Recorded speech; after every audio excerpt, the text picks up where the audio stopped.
Why I think you should 10x your recruitment business. Easy thing to say. No.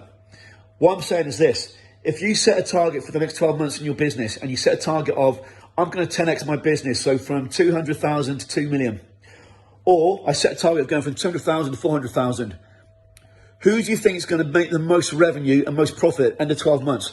That has gone to double it, or that has gone to 10x it. Now, when you start to ask a different question, you get a different response. And the biggest problem that I find in businesses that are trying to break 500,000 and then up to the 7-figure is the recruitment business owner's role. It changes.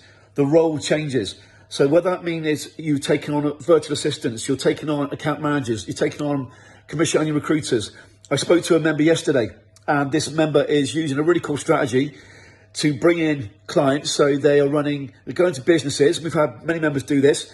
You go into for example, a sales business, and you go in there with an assessment process, and then in turn a training process. And let's say, for example, part of that assessment is you shake out the bottom 20%. So the bottom 20%, because of your assessment and training, now needs to be replaced. Who do you think that business owner is going to give that 20% hiring need to? You. It's going to give it to you. So there is always a way that we can go into our business and we can scale and grow, but thinking outside the box. So in this case, for that member,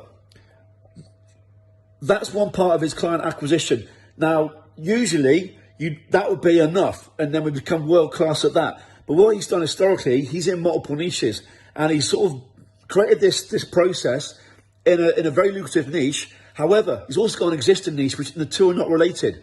So what we need to do is look at, right, if we 10x your business, what's most likely to get you there? Is it going to be through this channel in this niche, or is it through your existing previous niche with the previous existing channels, or do we add a new channel into it, remove the old ones? But when we start to think about 10x in your business, you start to get a different response, and you start to get to a different outcome. So I'd always say to you, when you set a target for your business, think about, right, if I 10x the business, what needs to change? And the role will be the key thing. So in this case, with the training approach, his role will be to bring the clients in. In a minute, it's to do the training. But then the actual delivery of the candidate won't be his role. That will go to a commission-only recruiter. And that's where the 10x can come. So for example, one of the clients has 80 opportunities, and he's been given 3 to start with. So he's completing these 3. And then when the 3 are completed, he'll then probably move on to another 7, and then in turn the 80.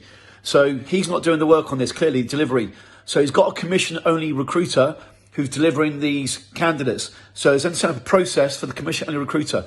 So these are things that our members have been doing now for years and years and years. So the role of the business owner here has changed from client attainment and delivery into just client attainment. And that in turn is something we're going to systemize using what we call client attainment system. And then in turn, he will not be doing the client attainment. He won't be doing the delivery either. He'll be sitting above it. So we're really working on the business.